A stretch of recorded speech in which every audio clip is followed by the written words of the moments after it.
बिस्मिल्लाहिर्रहमानिर्रहीम, अस्सलाम वालेकुम, good morning and welcome to morning at home. I hope कि आपकी सुबह खुशगवार गुजर रही होगी। एक और हंसती मुस्कुराती खिलखिलाती सुबह के साथ मैं जुगन काज़िम आपके सामने हाजिर हूँ एंड बहुत इंटरेस्टेड हूँ ये जानने के लिए कि आप लोगों की विंटर्स कैसी गुजर रही हैं। बल्कि मैं चाहूँगी कि आप ज़रूर शो में कॉल करके प्रोग्राम का हिस्सा बने, हमारे साथ अपनी फीलिंग्स शेयर करें और स्पेशली जो हमारे टॉपिक्स होते हैं उन टॉपिक्स पे अपनी राय ज़रूर हमारे साथ शेयर किया करें। कभी कभी आपकी राय, आपके ओपिनियन से हमें सीखने का बहुत मौका मिलता है। 042992000648 पे आप कॉल कर सकते हैं एंड मॉर्निंग एट होम हमारा फेसबुक का पेज है।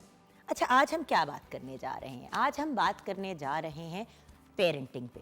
पेरेंटिंग यानी कि माँ बाप के ऊपर कौन सी रिस्पॉन्सिबिलिटीज़ होती हैं और कौन से मसाइल और इश्यूज़ वो फेस करते हैं अपने बच्चों को रेज़ करते हुए। हमेशा 2-3 बातें मैं करती हूँ और इसकी मैं कैसे एक्सप्लेन करूँ। मैं अक्सर बात करती हूँ गैजेट्स की यूज़ के ऊपर कि हम टैब्स, फ़ोन्स, डिवाइसेस जो हैं अपने बच्चों को दे देते हैं और कुछ नहीं तो टीवी के ऊपर जो है हम बच्चों को बहुत सी ऐसी चीज़ें लगा देते हैं जिसमें 1-1, 2-2, 4-4 घंटे भी बच्चे बिज़ी रहते हैं। ये तो मैं नहीं कहूँगी कि गैजेट्स का बिल्कुल इस्तेमाल ना करें, इवन दो पूरी दुनिया में ये बात कही ज़रूर जाती है, लेकिन ये एक इम्पॉसिबल सी बात है। जब बच्चे गैजेट्स के अराउंड बड़े हो रहे हैं तो ये उम्मीद रखना कि बच्चे गैजेट को बिल्कुल भी नहीं इस्तेमाल करेंगे, ये शायद गलत बात है। लेकिन 4 महीने, 6 महीने, साल के बच्चे को गैजेट्स की कोई ज़रूरत नहीं है जब तक आप उस बच्चे के सामने किसी गैजेट को रखेंगे नहीं। देखिए, छोटा सा बेबी है, उसको क्या पता है कि मोबाइल के ऊपर कौन सा कार्टून, कौन सी चीज़, कौन सी एंटरटेनमेंट की चीज़ जो है वो लगी हुई है। जब मेरी बेटी नूर बानो छोटी थी तो अक्सर जो है आयतें, नातें, इस तरह की चीज़ें मैं अपनी बेटी को सुनाया करती थी जब वो अपसेट होती थी, हाइपर होती थी। लेकिन मैं दिखाती नहीं थी, मैं सुनाती थी। राइट? सो बात ये है कि अगर आपने कोई चीज़ सुनानी भी है, चाहे वो म्यूज़िक है या कोई और चीज़ है, और म्यूज़िक बहुत अच्छी चीज़ है बच्चों को सुनाने के लिए, या आपने कलाम सुनाना है, वो तो सबसे बेहतरीन ऑप्शन है, तो ज़रूर करें, लेकिन दिखा के नहीं। ठीक है, एक बात। दूसरी बात, जितना डिले कर सकते हैं गैजेट्स का यूज़ उतना डिले करें, क्योंकि देखिए आगे जाके तो बच्चों ने गैजेट्स यूज़ करने ही हैं। कल मेरा बेटा हसन 6 साल का मुझे आके कहता है, मामा when will I get a mobile. मैं कहा है कि? कहते मामा मुझे कब मोबाइल मिलेगा। मैं कहा पुत्र ठीक हो, 6 साल के हो। कहते नहीं, मुझे 10 पे मिलेगा कि 12 पे। मैंने कहा पुत्र 16 साल के हो गए तो तब मेरे से बात करना। और बाकायदा 6 साल का बच्चा मेरे साथ निगोशिएशन कर रहा है, तो ज़माना तो यहीं पे आन खड़ा है ना। अब हम क्या कर सकते हैं। और बच्चों से भी जब हम कम्युनिकेट करते हैं, वीडियो कॉल पे कर लिया या कोई वॉइस नोट भेज दिया। अब मैं जब ट्रैवल करती हूँ या काम के लिए लाहौर से बाहर जाती हूँ तो फिर मैं बच्चों से वीडियो कॉल पे ही बात करती हूँ या वॉइस नोट भेज देती हूँ, कोई लाड प्यार वाला। तो बात यह है कि गैजेट्स तो बच्चों की डेली लाइफ का हिस्सा हैं, लेकिन उनकी इस्तेमाल को हम जितना ज़्यादा डिले करेंगे उतना ही हमारे बच्चों के लिए नफसियाती तौर पे, फिज़िकली भी, बिकॉज देखें ना, डिवाइस को पकड़ के बैठे रहना, गर्दन पे प्रेशर, आंखें ख़राब होना, ये सारे मसाइल होते हैं। तो एक तो हम डिवाइसेस के पॉइंट ऑफ व्यू से पेरेंटिंग पे बात ज़रूर करेंगे, और दूसरा एक बहुत ही इम्पॉर्टेंट एलिमेंट वो है खाना पीना। देखें, हम अपने बच्चों की डाइट का अपने लिए आसानी पैदा करने के लिए ख्याल नहीं रखते। ऑब्वियसली ज़्यादा आसान है कि किसी फास्ट फूड रेस्टोरेंट से कोई चीज़ पिकअप कर ली, बर्गर खिला दिया, पिज़्ज़ा खिला दिया, कोई फ्राइड चिकन खिला दी। बट बात यह है कि व्यूअर्स, ये चीज़ें बच्चों के लिए हेल्दी ऑप्शंस नहीं है खाने पीने में। अगेन, मैं ये नहीं कहूँगी कि बिल्कुल बच्चों को फास्ट फूड ना खिलाएं, ज़्यादती है। बच्चे शौक से खाते हैं, दूसरे बच्चे भी खा रहे होते हैं, वो उनको देखते हैं, वो एक्साइटेड होते हैं। लेकिन वंस इन अ वाइल एक ट्रीट के तौर पे देखिए, बहुत सी ऐसी चीज़ें हैं जो हम कर सकते हैं अपने बच्चों की पर्सनैलिटी और उनकी फ़िज़िकल नशोनुमा को प्रॉपर तरीके से डेवलप करने के लिए, लेकिन उसके लिए थोड़ा एक्स्ट्रा एफर्ट बनता है। अब देखिए, बहुत से लोग जो हैं वो होम गार्डनिंग करके घर में ही सब्जियां फल उगाते हैं, मुर्गियां रखी हुई हैं, गाय रखी हुई है, फ्रेश दूध, ये वो सारा कुछ। हर बंदे के पास ये ऑप्शन नहीं होता और हर बंदा ये कर भी नहीं पाता, and that's okay, no problem. लेकिन एक एक्सट्रीम से दूसरे एक्सट्रीम पे भी जाने की ज़रूरत नहीं है कि कुछ लोग ऐसे हैं जो बिल्कुल खालिस खालिस खालिस की तरफ जा रहे हैं, और दूसरे वो हैं जो बच्चों को नगेट्स और चिप्स और बर्गर और मतलब पिज़्ज़ा और फ्राइड चिकन के अलावा कुछ दे ही नहीं रहे। देखिए, बच्चों के लिए सब्जियां, फल, हेल्दी डाइट लेना बहुत इंपॉर्टेंट है। और ये तो एक मेडिकल फैक्ट है कि जो पहले 5 साल में आप अपने बच्चों की नशोनुमा के ऊपर तवज्जो देंगे, जिन चीज़ों को आप उनको खिलाएंगे, उनका इस तरह से प्रॉपर तरीके से उनको मैनेज करेंगे, वही चीज़ें आगे जाके बच्चे की सेहत में मतलब उसकी लाइफ को बेहतर करेंगी। यानी कि पहले 5 साल में जो हम बच्चे की तरबियत करेंगे और जो हम बच्चे को खिलाएंगे पिलाएंगे, वही वो बच्चा आगे लेके चलेगा। ये भी बहुत जगह कहा जाता है कि 5 या 7 साल की उम्र तक बच्चे की पर्सनैलिटी भी डेवलप हो जाती है। यानी कि बच्चे ने जिस किस्म का इंसान बनना है आगे जाके, वो ऑलरेडी डिसाइड हो चुका होता है। उसके बाद आप सिर्फ ग्रूमिंग कर सकते हैं। अगर बच्चे को बहुत ज़्यादा गुस्सा चढ़ने की आदत है और बहुत ज़्यादा चीखता झाड़ता है, तो वो फिर बच्चा आगे जाके भी यही करेगा। ये मत एक्सपेक्ट करें कि एकदम से वो हैबिट जो है वो चली जाएगी। इसीलिए यंग ईयर्स में जब बच्चे बहुत छोटे होते हैं तो उनकी जिस्मानी नशोनुमा, उनके जहन की नशोनुमा, उनकी जनरल सेहत, इन सब चीज़ों के ऊपर तवज्जो देना बहुत इम्पॉर्टेंट होता है। और मुझे पता है कि जब बच्चे इतने छोटे होते हैं, 50,000 और इतनी ज़िम्मेदारियाँ होती हैं बच्चों को मैनेज करने की और हैंडल करने की, कि इंसान शायद इन चीज़ों पे उतनी तवज्जो नहीं दे पाता। मैं हमेशा पहले कहती थी कि गैजेट्स बिल्कुल इस्तेमाल ना करें, सिर्फ हेल्दी खाना दें। वक्त के साथ मेरी राय भी चेंज हो गई, बिकॉज एज अ मदर मैं खुद भी देखती हूँ कि देखें, बहुत सी चीज़ें पॉसिबल होती हैं और बहुत सी चीज़ें इम्पॉसिबल होती हैं। एक एक चीज़ को हम कैसे कंट्रोल कर सकते हैं? कर भी सकते हैं, लेकिन फिर सिर्फ वही करेंगे और कुछ नहीं कर पाएंगे। जो वर्किंग मदर्स हैं, इवन जो होम मेकर्स हैं, उनको कभी ब्रेक की ज़रूरत होती है, वो कभी ऑर्डर कर लेती हैं बाहर से खाना, लेकिन इसको एक रूटीन ना बनाएं। बच्चों को एक हेल्दी लाइफस्टाइल की तरफ लेके जाएं, उनकी जहनी और उनकी जिस्मानी नशोनुमा के ऊपर काम करें। और बहुत से ऐसी चीज़ें हैं जो हमने लिस्ट भी की हैं, बल्कि मेरी कंटेंट की जो देखती हैं फातिमा, उन्होंने ये सारी चीज़ें जो है मुझे लिख के भी दी हैं कि देखिए, हम अपने बच्चों को ज़्यादा से ज़्यादा टाइम दें, ये तो एक फैक्ट है, राइट। उसके साथ साथ बच्चों के साथ एक दोस्ती का ताल्लुक़ रखें कि हमारे बच्चे हमारे से बात करते हुए और हमारे साथ कम्युनिकेट करने से उनके अंदर इतनी झिझक ना हो।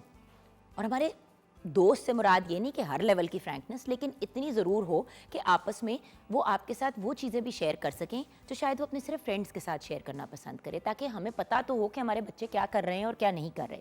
उसके साथ साथ मोहब्बत और प्यार का आंसर नहीं भूलना चाहिए। कुछ पेरेंट्स इतने स्ट्रिक्ट हो जाते हैं कि हर वक्त बच्चों को डांट रहे होते हैं, हर वक्त उनको ताने मार रहे होते हैं और मतलब चीख रहे होते हैं। थोड़ा सा मतलब बैलेंस भी ज़िंदगी में लाना चाहिए। मतलब सोने का निवाला खिलाएं, शेर की आंख से देखें, लेकिन थोड़ा सा विद बैलेंस। अच्छा, एंड ऑल्सो उसके साथ साथ बच्चों के सामने लड़ाई अवॉइड करें। बहुत से माँ बाप आपस में चीखना शुरू हो जाते हैं छोटे छोटे बच्चों के सामने। आगे जाके बच्चे इससे मतलब उस वक्त भी बच्चे डिस्टर्ब होते हैं और आगे जाके भी बहुत मसाइल होते हैं।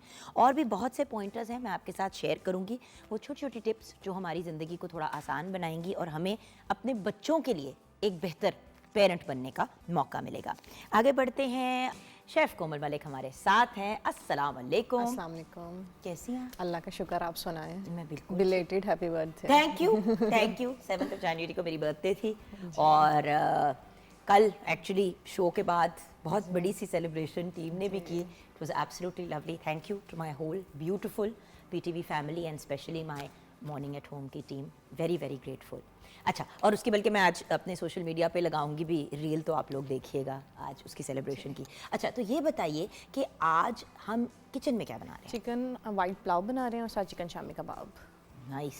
जी। पुलाव और शामी कबाब तो एक क्लासिक कॉम्बिनेशन है। और साथ में रायते और सैलेड के साथ सर्व करूँगी इसको। ऑसम। तो रेसिपी के लिए चिकन वाइट पुलाव के लिए चाहिए मुर्गी का गोश्त 1.5 किलो, घी 1 कप, प्याज 4 अदद, गरम मसाला 4 खाने के चम्मच, टमाटर आधा किलो, अदरक 1 खाने का चम्मच, लहसुन 1 खाने का चम्मच, हरी मिर्च 200 ग्राम, नमक 1.5 खाने का चम्मच, धनिया 1.5 खाने का चम्मच, दही 1 कप, चावल 1 किलो, काली मिर्च आधा खाने का चम्मच।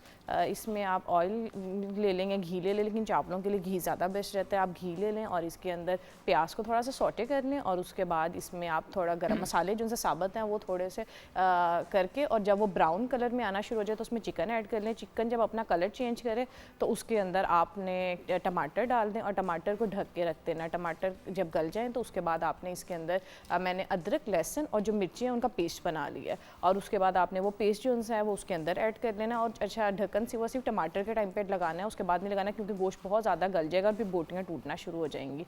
और इसके बाद आपने क्या कहते हैं दही डाल देनी है, और दही के बाद सिर्फ सूखा धनिया, क्योंकि मैंने सिर्फ इसमें हरी मिर्च यूज़ किया, और अगर आपको थोड़ा सा स्पाइसी चाहिए तो काली मिर्च ऐड कर सकते हैं, और नमक डाल लें और उसके बाद आप चावल डाल के इसको दम दे दें। That's it. डिलीशियस जी। और अब शामी कबाब के लिए चाहिए, चिकन शामी कबाब के लिए चाहिए चने की दाल 200 ग्राम, मुर्गी का गोश्त आधा किलो, अदरक लहसुन का पेस्ट 1.5 खाने का चम्मच, धनिया 1 खाने का चम्मच, हरा धनिया हस्बे ज़रूरत, हरी मिर्चें 2 से 3 अदद, पानी 3 से 4 कप, सुर्ख मिर्च साबुत 8 से 10 अदद, नमक 1 खाने का चम्मच, ज़ीरा पिसा हुआ 1 खाने का चम्मच, पुदीना हस्बे ज़रूरत, गरम मसाला 2 खाने के चम्मच। इसमें आप ये कि चने जो उनसे हैं, चने की दाल, चिकन, और इसमें गरम मसाले, लहसुन अदरक का पेस्ट, हरा धनिया नहीं सॉरी खुश्क धनिया, और इसमें नमक और सुर्ख मिर्च, ये सारा कुछ एक ही क्या कहते हैं पैन में इंक्लूड करके और 3 से 4 कप पानी में रख के इसको उबलने दें। जब दाल और चिकन दोनों गल जाएं तो इसको खुश्क बिल्कुल इसका पानी ड्राई कर लें, और इसमें जो इसकी अगर आपने बोनलेस यूज़ किया तो ठीक है, नहीं तो आप हड्डियाँ निकाल लें, और जितने भी मसाले हैं जैसे काली इलायची है या सब्ज़ इलायची जो लोग नहीं मुँह में ज़रा अच्छी नहीं लगती तो उसको निकाल लें, और फिर बाकी सारा कुछ ग्राइंड कर लें और उसमें थोड़ा सा धनिया डाल लें और उसको शेप दे दें, और अंडे के साथ मैरिनेट करके उसको फ्राई कर लें। अच्छा, बट इसको अंडे के बगैर भी फ्राई किया जा सकता है? हाँ जी, किया जा सकता है, कोई इशू नहीं है। अच्छा ठीक है। लाइट से ऑयल में अंडे के बगैर भी फ्राई हो अंडे जाती के है, जो बगैर नहीं यूज़ करना क्योंकि हर बंदा नहीं भी अंडा बिल्कुल। पसंद करता, वो अंडे ऊपर लगा हुआ होता है तो और मेरे मैंने इसके मरम मसाले भी इसलिए निकाले कि हर बंदे को वो मुंह में आते हुए पसंद नहीं आते, वो जो दालचीनी और अब क्या कहते हैं इलायची वगैरह का टेस्ट है, तो वो मैंने सारे सिर्फ एक अरोमा दे दिया और उसके बाद मैंने उसको निकाल दिया। Amazing, perfect. तो ये हमारी रेसिपीज़ हो गई, बिल्कुल। ये हमारी रेसिपीज़ हो गई। छोटी सी ब्रेक के बाद वापस आएंगे, पेरेंटिंग पे बात करेंगे और आजकल के ज़माने को मद्देनज़र रखते हुए हम कैसे आगे बढ़ सकते हैं ये जानेंगे अपनी एक्सपर्ट से। आप हमारे साथ रहिएगा।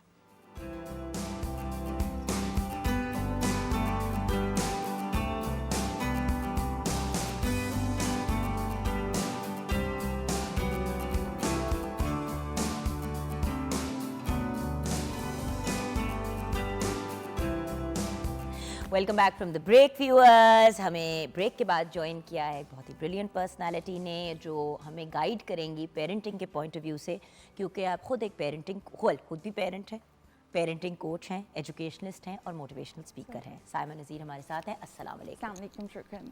अच्छा साइमा, सबसे पहले तो ये बताएं पेरेंटिंग क्या होती है और पेरेंटिंग कोच क्या होता है? राइट। सो चिकन पेरेंटिंग एक ऐसी चीज़ है जो हमारी नानियाँ दादियाँ हमेशा से कर रही हैं, मगर ये कि इसको हमने कॉन्शियसली कैसे करना है कि अल्लाह ताला जब हमें औलाद दे दे तो वो एक नेमत है और एक ज़िम्मेदारी भी है। तो इस बात को समझ लेना कि अब ये जो अल्लाह ने नेमत दे दी है अब इनका करना क्या है, आई थिंक इस पेरेंटिंग आपने ये देखना है कि बच्चे की सेहत और हिफाजत पे तवज्जो दी जाए, उसके बाद उसको एक ऐसा प्रोडक्टिव इंसान बनाया जाए मुआशरे के लिए जिसमें वो ख़ुद के लिए भी सफिशेंट हो और मुआशरे में भी कुछ पॉजिटिव काम कर सके। और थर्डली आप ये बात सोच लें कि आपने उसमें कौन सी वैल्यूज़ इनकलकेट करनी है। वो वैल्यूज़ आप लोग खुद डिसाइड कर सकते हैं, रिलीजियस वैल्यूज़ भी हो सकती हैं, कल्चरल वैल्यूज़ भी हो सकती हैं, ह्यूमैनिटी वैल्यूज़ भी हो सकती हैं, सच बोलना, कॉन्फिडेंस देना, लोगों के साथ अच्छे तरीके से पेश आना, ऑल ऑफ दिस। सो उसकी सेफ्टी, उसकी प्रोडक्टिविटी और उसकी वैल्यूज़ के ऊपर बाकायदा फोकस करना और इसको एक ज़िम्मेदारी समझकर अच्छा वक्त इस पर लगाना इस पेरेंटिंग। पेरेंट्स का, जबकि आजकल पेरेंटिंग पे बड़ी बात होती है, लेकिन पेरेंट्स का सबसे बड़ा गिला यही है कि हमारे बच्चे जो हैं वो हमारे करीब नहीं रहे। मतलब एक ही घर में रहते हुए मुख्तलिफ ज़िंदगियाँ सब जी रहे हैं, एक कलेक्टिव ज़िंदगी साथ नहीं जी रहे। देखिए पहले ये होता था कि सबकी अपनी लाइफ होती थी लेकिन एक कलेक्टिव लाइफ होती थी, कलेक्टिव लाइफ नहीं अब नज़र आती। बिल्कुल सही कह रही है। मैं बहुत ज़्यादा इस पे ब्लेम नहीं कर सकती किसी एक पे, बट यस बिकॉज वक्त बदल भी बहुत गया है। पहले पूरे ख़ानदान में एक इंसान कमाता था और बाकी सब लोग फोकस कर रहे होते थे घर के अंदर। आई अंडरस्टैंड कि अब मुश्किल लाइफ भी हो चुकी है, इकोनॉमिकली भी चैलेंजेस बहुत बढ़ चुके हैं, बट जैसे जैसे मुख्तलिफ चैलेंजेस आ रहे हैं आई थिंक हमें एज पेरेंट्स उसके साथ साथ अपने अंदर भी अडेप्टेबिलिटी लानी है। मैंने मान लिया कि वक्त बहुत कम है, मैंने मान लिया कि फाइनेंशियल प्रेशर्स बहुत ज़्यादा हैं, और उस प्रेशर की वजह से आपके अपने टेम्परामेंट, आपकी अपनी शख्सियत पर गुस्सा जल्दी आ जाता है, हमारे अंदर सब्र कम हो गया है, हमारे पास वक्त कम है, उस थोड़े से वक्त में हमने घर के काम भी करने हैं, बाहर भी देखना है। एक नॉर्मल हाउस होल्ड में भी जहाँ मियाँ बीवी दोनों काम कर रहे हैं तो प्रेशर तो है, बट अब इस प्रेशर को हैंडल कैसे करना है? जहाँ पे माँ भी सिर्फ है, जहाँ पे माँ घर पे है, होम मेकर भी है। आप देखें कि अगर एक औरत होम मेकर है तो सबसे बड़ा प्रेशर उसके ऊपर ये है कि सारे बच्चों के स्ट्रेट ए आने चाहिए। मार्क्स अच्छे नहीं आते तो पहले ये होता था कि बच्चों को माँ बाप डांटते थे कि बेटा ये क्या हुआ, क्यों नहीं आपने पढ़ा। अब उस माँ को ससुराल वाले भी डांट रहे होते हैं और मियाँ भी विस्ट कर रहा होता है कि भाई इसके नंबर क्यों नहीं ठीक आए, तू तो सारा दिन घर पे होती है। अब बात ये है कि भाई हर बच्चा स्ट्रेट ए स्टूडेंट कैसे हो सकता है साइमा? नहीं हो सकता। How is it possible? It's not possible, और ये एक्सपेक्टेशन भी गलत है। तो आप रियलिस्टिक एक्सपेक्टेशन रखें। ज़रूरी नहीं है हर बच्चा एकेडमिक्स में एक्सेल करेगा, ज़रूरी नहीं है हर बच्चा मैथ्स में एक्सेल करेगा। तो ये एक नज़र रखना कि मेरे हर बच्चे की क्या खासियत है, उसकी क्या स्ट्रेंथ है और उसके क्या वीक एरियाज हैं, और हर एक को उसके मुताबिक लेकर आगे चला जाए। भाई स्ट्रेट ए स्टूडेंट पूरा फोकस है साइमा, तरबियत और तमीज पे कोई बॉदर ही नहीं करता। कल भी इसी टॉपिक पे बात हो रही थी कि नोबडी केयर्स कि उनका बच्चा तमीजदार है, लोगों के साथ रवैया अच्छा है, घर के स्टाफ के साथ कैसे पेश आते हैं, अपने बड़ों के साथ किसी को इस चीज में इंटरेस्ट नहीं है, क्योंकि बच्चे गैजेट्स पे पल रहे हैं और फास्ट फूड पे पल रहे हैं। सो यू सी जुगन, इसीलिए मैंने सबसे पहली बात ये की है कि सिर्फ हम ये सोच लें कि एक बच्चा आ गया, अब इसको खिलाते रहें और इसको दुनिया जहान की चीज़ें ला के दे दें तो वो खुश हो जाएगा, उसकी ज़िंदगी बन जाएगी, ऐसा नहीं है। वैल्यूज़ इनकलकेट करना बहुत ज़रूरी है। तरबियत हमेशा तालीम के साथ, जब तक तालीम के साथ तरबियत हिस्सा नहीं बनेगी, आपका बच्चा फ़ायदेमंद नहीं हो सकता, ना अपने लिए ना किसी और के लिए। तो तरबियत का फोकस, और ये ज़रूरी नहीं है कि अब आज हम बैठेंगे और आज ही मैं सारी तरबियत के उसको 14 निकात सुना दूँ कि ये चीज़ें तुमने करनी है। That's not how it goes. It's like an every day mission, it's like an every day struggle. आप बच्चों को ये बात बताना कि हमेशा सच बोलें, ऑनेस्टी, ईमानदारी क्यों ज़रूरी है, एक दूसरे का एहसास क्यों ज़रूरी है, ये सिर्फ कहने से नहीं आएगा, ये आपने अपने रवैये से भी बच्चों को साथ साथ सिखाना है। तो ये बिल्कुल वैल्यूज़ और तरबियत एक हिस्सा हैं ज़िंदगी का, इन पे ज़रूर फोकस करना चाहिए। और आपकी इस बात से एकदम से पता नहीं क्यों मेरे जहन में ये वाली बात आई कि जो हम बात जिस्मानी नशोनुमा की मैं शुरू में कर रही थी कि जी सिर्फ फास्ट फूड ना खिलाएं। बिल्कुल व्यूअर्स, फास्ट फूड खिलाने का जहन पे बहुत असर होता है, क्योंकि देखिए फास्ट फूड में सबसे ज़्यादा जो एक चीज़ होती है वो होते हैं सिंपल शुगर्स या कार्ब्स, ठीक है, और चीनी उसके अंदर बहुत होती है। चीनी किसी भी नॉर्मल इंसान को एकदम से हाइपर कर देती है। जब आप हाइपर होते हैं और उसके बाद जब आपके सिस्टम में से वो चीज़ कम होनी शुरू होती है तो फिर आपके मूड भी ख़राब होता है, आप क्रैंकी भी हो जाते हैं। छोटे छोटे बच्चों में हमने इतने ज़्यादा मूड चेंजेस पहले नहीं देखे जितने अब हम देख रहे हैं। आई थिंक आपने बिल्कुल सही कहा जुगन, उसकी एक वजह उनकी डाइटरी हैबिट्स भी हैं, आप उनको क्या खिला रहे हैं। तो बच्चे की इमोशनल नशो नमा बहुत ज़रूरी है, जहनी नशो नमा बहुत ज़रूरी है, जिस्मानी नशो नमा बहुत ज़रूरी है। तो बच्चे को मीठा पसंद है मगर लिमिट कर दें, ज़रूरी नहीं है कि आप अपनी आसानी के लिए हर वक्त फास्ट फूड, हर वक्त पैकेज्ड फूड दे रहे हैं। बच्चे को पिज़्ज़ा पसंद है अगर, तो आप उसी का कोई सब्स्टिट्यूट घर में चक्की के आटे में चिकन और जो भी बच्चे को पसंद है सब्जियां डाल दें, चीज़ डाल दें, make food interesting for them. मैं ऐसे लोगों को भी जानती हूँ जिनके बच्चे सुबह नगेट्स खाते हैं, हाँ, नाश्ते में, दोपहर को कोई बर्गर या कोई मतलब या सिर्फ प्लेन फ्राइज। एक तो ये भी बड़ी प्रॉब्लम है कि सिर्फ आलू के चिप्स जो है, और वो भी जो पैकेट वाले होते हैं, ये भी नहीं कि आपने वो खिलाए जो चलो एटलीस्ट फ्रेश आलू को काट के बना दिया। अच्छा, फिर उसके बाद रात को भी कोई बर्गर खिला दिया, कोई पिज्ज़ा खिला दिया। देखिए, जो लोग साहिब हैसियत है, अफोर्ड करते हैं, आप अपने साहिब हैसियत होना इस तरह ना प्रूव करें कि आप अपने बच्चों के मतलब बच्चे हैं, कोई कूड़े का डब्बा तो नहीं है। एग्जैक्टली, ऑर्गेनिक चिकन खिलाएं। अगर आप साहिब हैसियत हैं, अफोर्ड कर सकते हैं, तो उनको बेहतर ऑर्गेनिक चिकन खिलाएं, ऑर्गेनिक मिल्क, ऑर्गेनिक मीट, इस तरह की चीजें। आप देखिए हमारे गांव देहातों के बच्चे जी आजकल इस कड़कती सर्दी में भी एक स्वेटर और कोई टी शर्ट और अक्सर तो चप्पलें भी नहीं पहनी होती, नंगे पाँव भाग रहे होते हैं। ना वो बीमार होते हैं, ना उनकी तबीयतें खराब होती हैं।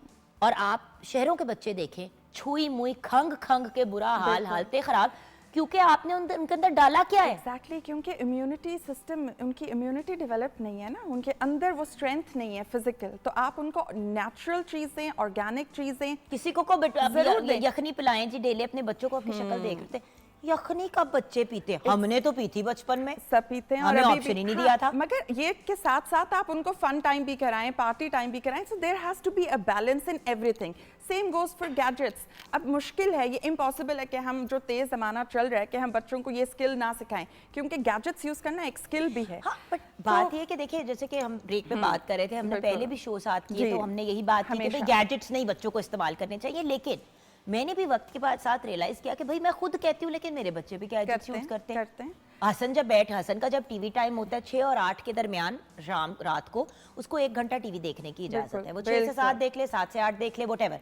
उस दौरान छोटी जो है वो 2 साल की है, वो भी साथ आके बैठ के कार्टून देखती है। कोको मेलन हो गया, ये हो गया, मतलब बेन एंड हॉली हो गया, ऑब्वियसली। बट मैं वहां पे बैठी होती हूँ या फैसल साथ बैठे हुए होते हैं, बिल्कुल हमारे कमरे में टीवी में देखते हैं और उसके बाद फिर अपने अपने रूम्स में चले। That's how it should be. मैं खुद इसी बात पे बिलीव करती हूँ कि आप बच्चों को रोक नहीं सकते, उसको लिमिट कर सकते हैं और उसको सुपरवाइज बना सकते हैं कि आपको पता हो कि बच्चा देख रहा है तो क्या देख रहा है। बिकॉज इससे हम नेगेट डिनाई नहीं कर सकते कि इससे भी बहुत सारी लर्निंग बच्चों को मिल रही है।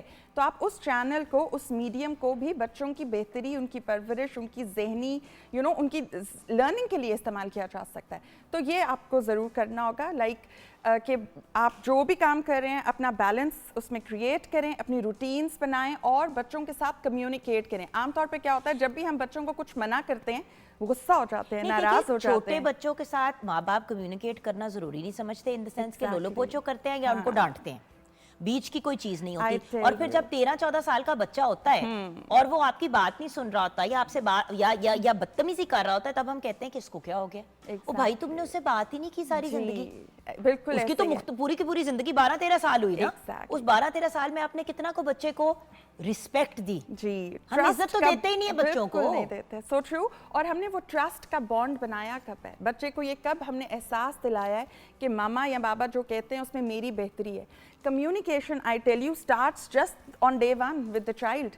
आई कांटेक्ट इतना ज़रूरी है। आजकल हम क्या देख रहे हैं, बच्चे को गैजेट क्यों दिया जाता है? मामा रश्ड हैं, वो इंटरेस्टेड नहीं है। अगर बच्चा जिद कर रहा है, ये गैजेट पकड़ाया एंड मामा अपने काम में बिजी, बच्चा अपने काम में busy. You have to understand कि बच्चे के साथ बातचीत करें, इवन उस वक्त में भी जब बच्चे के पास अल्फाज का ज़ख़ीरा नहीं है, आप आई कांटेक्ट बच्चे के साथ ज़रूर मेंटेन करें। उनको बताएं कि जब मैं कुछ बात कह रही हूँ तो I mean it, mama means it. उसको ये अश्योरेंस दें, उसको ये कॉन्फिडेंस दें।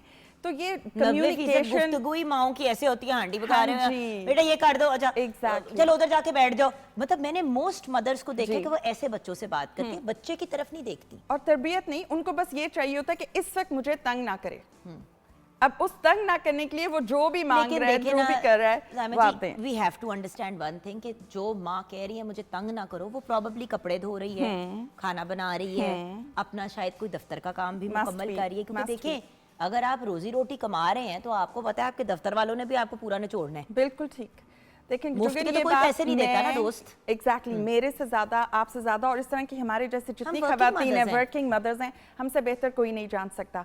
आई थिंक ऐसी जगह पर कम्युनिकेशन, आई कांटेक्ट, कॉन्फिडेंस, एक दूसरे पे ट्रस्ट और भी ज्यादा जरूरी है। अच्छा, सबा ने कराची से एक सवाल पूछा है जो बड़ा इंपॉर्टेंट क्वेश्चन है, क्योंकि लोग कहते हैं कि भाई आपका बच्चा जिद्दी है, तो नहीं हुआ, आपने कुछ किया होगा या आपकी अपनी गलती है। अच्छा भी चलो मेरी गलती है, मेरा बच्चा जिद्दी है, लेकिन जिद्दी बच्चे के साथ कैसे डील किया जाए और उसकी जिद को कैसे कम किया जाए या एरेडिकेट किया जाए, ये जरा मशवरा प्लीज दे दें। ठीक है, क्योंकि अगर बच्चा जिद्दी हो गया है, वो जिस भी वजह से हुआ, मतलब जमीन पे लेट के चीखें कि बस ये चीज चाहिए मुझे।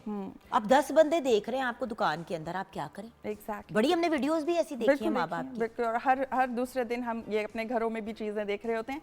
तो करना क्या है कि सबसे पहले आप खुद अच्छा, मेरे बच्चों को एक गंदी घूरी पड़ती है मेरी। अच्छा, एक गंदी घूरी में पड़ती हूँ और तना निकल जाता है उनका। Exactly. और बाय द वे, मैंने, अल्लाह का शुक्र है, मेरा बेटा 16 साल का है, आप हमजा से पूछ भी सकते हैं, वो कहीं अक्सर इधर उधर लोगों को टकर जाता है, तो बेशक पूछ ले, मैंने कभी ये भी नहीं किया। मैंने बच्चे मारे कभी नहीं। ये होता है ना कि क्योंकि आप मारते हो बच्चों को, तो इस वजह से अल्लाह का शुक्र है अभी तक तो हाथ नहीं उठा कभी। इसलिए जोगन, क्योंकि आपका वो बॉन्ड उसके साथ डेवलप्ड है, उसको पता है कि मामा जब मुझे किसी चीज़ से मना कर रही हैं तो उसकी कोई वजह है। खैर, coming back to your question कि अगर बच्चे ज़िद्दी हो जाएं और चीखें मारना शुरू कर दें तो क्या करना है? सबसे पहले तो पेरेंट खुद पेशेंट हो जाएं, सब्र करें। ये नहीं कि अगर बच्चा शोर मचा रहा है तो मैं उससे ऊंची आवाज़ में, चुप हो जाएं, बिल्कुल जवाब मत दें। और ये जो घूरी वाली आपने बात की है ना, exactly this is what you एक नीड गंदी टू डू। घूरी होती है मेरी। You need to have an eye contact and Faisal be वैसे क्वाइट। क्या हमजा उसको बुलाते हैं स्टिंक आई, वो एक टेढ़ी करके ऐसे मेरी नजर पड़ती है ना। और वो और ये कम्युनिकेशन है ना, ये आपकी नज़र से क्या हो रहा है, आप उससे कम्युनिकेट करिए कि this is not what I want right now, we can talk about it later maybe, और ज़रूर करें। तो आप पेशेंट हो जाएं और उस पर रिएक्ट मत करें, खामोश। और जो आप उनसे चाह रहे हैं, अगर आपको एक कहते हैं ना सुई फंस गई एक जगह पर, तो वो फंसा लें। अगर बच्चा 10 दफ़ा भी एक चीज़ कह रहा है मगर आपने उसका जवाब नो कहा है, तो लेकिन वो नो ही रहेगा। 11वीं दफा फिर हाँ नहीं करनी, सबसे बड़ी प्रॉब्लम ये Exactly. कुछ 6 महीने पुरानी बात है, 1.5 साल की थी नूरबानो, जमीन पे लेट के चीखे मार रही है कि जो भाई के पास चीज है मुझे वो चाहिए। अब भाई वो भी मेरी उतनी औलाद है जितनी तुम हो, और मैंने कहा है कि अभी भैया आपको देते हैं। अच्छा, अब वो मतलब हर वक्त उससे भी तो चीजें ले लेके, क्योंकि उसके साथ भी ज्यादती है। अच्छा, अब वो जमीन पे लेट के चीखे मार रही है, और मतलब जब भी वो देख रही है ना कि मैं उसकी तरफ देख रही हूँ, तो तब धाड़ें भी ऊंची हो जाती थी और आंसू भी निकलने शुरू हो जाते थे। जैसे ही मैं इधर उधर बिजी होती थी तो थोड़ा सा ठिस ठिस ठुस ठुस। अच्छा, अब वो करती रही। अब मुझे आके जो उसकी नैनी मिन्नतें करे, शगुफ्ता भी कि बाजी इसको मान ले। मैंने कहा नहीं। अब मैंने जब कह दिया है कि वो नहीं लेगी, वो खुद ही सेट हो गई थोड़ी देर के बाद। हाँ, वो रोई, हलकान भी हुई, लेकिन अगर मैं उस वक्त उसे लेके दे देती, हसन के साथ भी ज्यादती जी, उसके साथ बच्ची के साथ भी ज्यादती, बच्ची के साथ ज्यादती, कि उसकी आदत जो आप उसकी बिगाड़ देती। और बिल्कुल यही रूल चुकन हमारे घर में है with Hamza, you know it very well. अगर उसको पता है हाँ जी अल्हम्दुलिल्लाह, तो उसको पता है कि अगर एक दफ़ा मामा ने नो कह दिया है ना, तो अब बेशक मामा फ़ोन पर है, मैं जितनी मर्जी पीछे से जिद करूँ, मैं 100 दफ़ा बोलूँ, 10 दफ़ा, तो I simply tell him Hamza it is a waste of time now, let's focus on something else. तो मेरे साथ तो बहुत ही एक्स्ट्रा हमजा हरकतें करना शुरू हो गए। बीच में कोई 13 से 15 साल की उम्र तक, कोई 2 साल हमजा ने ना मुझसे बात करे, मैं ना करूँ, बाप को फोन कर दे। अच्छा, फैसल को फोन कर दे। अब फैसल हाँ कह दे, क्योंकि फैसल को नहीं पता। फिर अब हमारा एक बड़ी सिस्टम है मेरे मियाँ का और मेरा, कि जब भी हमजा मुझसे कोई आके बात अब पूछते तो मैं पहले फैसल से वेरीफाई करती हूँ कि जानी आपसे हमजा ने तो ये बात नहीं की। बिल्कुल ठीक। और ये आपकी इस बात से, क्योंकि दोनों मिल के स्टैंड लेंगे, जिसमें बाय द वे दादा दादी नाना नानी और घर जो भी घर में लोग रहते हैं, सब लोग मिल के एक स्टैंड ले। ये नहीं कि बाप ने हाँ ना कर दी, माँ ने ना कर दी, तो दादों ने हाँ कर दी, तो तरबियत में फुफ्फो ने हाँ कर दी। बिल्कुल, एब्सोल्युटली। सारे घर देखिए, ये रूल्स आपको सेट करने हैं। ये नहीं है कि अगर किसी बात पे बाप या फादर डांट रहे हैं तो बच्चा तो जगह ढूंढेगा ना, फौरन रोता हुआ अम्मा के पास जाएगा कि अब्बा ने मुझे डांट दिया। और अम्मा भी अगर उसको कंसोल कर देंगी उस वक्त बिला वजह, माँ अगर लाड करेगी तो आप बाप को फिरौन बना रहे हैं कि भाई बाप तेरा बहुत बुरा, उसने तेरे साथ जाती कि देख मैं कितनी अच्छी हूं। हम ये नहीं कर सकते। Exactly, you have to be on the same page. तो मियाँ बीवी को बैठ के ये बात डिसाइड करनी है। और जैसे आपने कहा, घर में जितने भी अफराद हैं उनको पता होना चाहिए कि अगर कोई भी किसी बात से अगर डिस्कशन हो रही है बच्चे के साथ, किसी बात पे मना किया जा रहा है, तो इस वक्त हमारा कोई रोल नहीं है, हमने स्टेप बैक कर लेना है, let them handle it on their own. और स्टांस एक ही होना चाहिए। अगर पार्टी पे या कोई भी एक इशू है, अगर कोई चीज़ इस वक्त नहीं लेनी, अम्मा मना कर रही हैं, तो अब्बा और अम्मा दोनों को एक ही पेज पर होना ज़रूरी है। अच्छा साहिमा, गुफ्तगू को रैप अप करते हुए some advice for the parents. I think ये बहुत ज़रूरी है कि बच्चे को कॉन्फिडेंस बिल्डिंग कैसे की जाए। कॉन्फिडेंस देने के लिए पेरेंट्स का बच्चों के साथ अपना ताल्लुक डेवलप करना बहुत ज़रूरी है, ट्रस्ट होना बहुत ज़रूरी है, मोहब्बत होना बहुत ज़रूरी है। ये बात समझी जाए, बच्चों को ये बात पहुंचा दी जाए कि मैं और आप दो मुख्तलिफ पार्टीज़ नहीं हैं, we are the same group, we are a same team. हमने मिलकर अपनी बेहतरी के लिए कैसे काम करना है। तो बच्चे के साथ मोहब्बत और ट्रस्ट का बॉन्ड बनाएं, उनको कॉन्फिडेंस दें, और उनके लिए जो सिर्फ चीज़ों पर फोकस मत करें कि हमने गैजेट्स पिला दिए, हमने खाना पिला दिया।